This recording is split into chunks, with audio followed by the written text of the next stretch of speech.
Oh, good morning to you. It is again another steamy start with temperatures in the mid 70s, but at least there's a little bit of a breeze for some of you. Otherwise, though, we are going to be dealing with another hot and humid one out there today. A look at Viper radar does show there is some activity offshore, so boaters beware if you are heading out. The water spouts are the main issue with some of this, but it is dry otherwise with just ground clutter being reported across a lot of our land-based areas. But again, some thunderstorms well offshore. These will stay offshore, but eventually look for those rain chances to increase later on today. Again, a fairly nice morning, very steamy for sure, with temperatures in the mid and upper 80s before noon. Scattered to numerous storms developed by the afternoon. And one thing to note, it will be a flood threat for the area with heavy rainfall and some activity. Cannot rule out either some strong damaging wind gusts. The beach is going to be fine this weekend. We've been talking about what Erin could bring, but rip currents remain low for today and tomorrow. With scattered storms this afternoon, eventually sun and clouds do take over primarily for Sunday, with still about 30% rain chances across the entire area.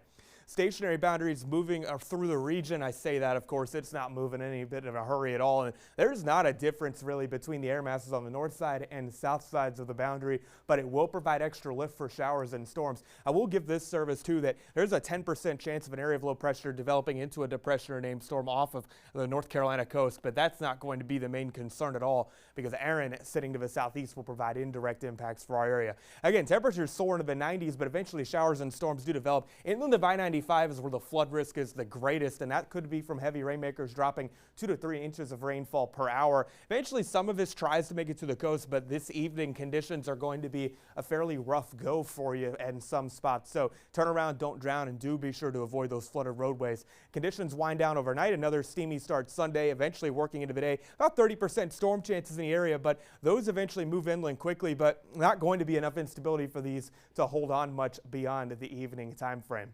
Erin is now a major hurricane, by the way, well-defined inner core, a small eye moving north of the Caribbean islands. Again, gusty winds for the northern Leeward Islands, including St. Martin.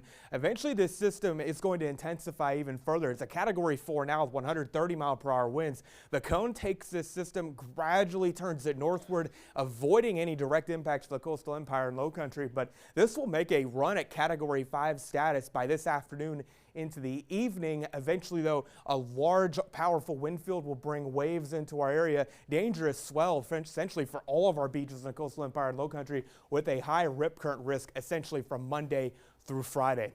93 today, scattered storms develop. There is a flood risk for any storms that do develop. Looking ahead to tonight, a warm and humid one, and those storms early coverage does drop off to about 20% or so. Quick look at our local waters. Again, the forecast does continue to remain pretty constant. 1 foot seas, eye to the sky for the storms pretty much the entire day. 5 to 10 knot winds develop. Your extended forecast does bring, again, scattered storms today. Storm coverage gradually drops off into the new week with Erin scooting by safely. Hot and humid conditions continue, though. Rain chances go up by the end of the week.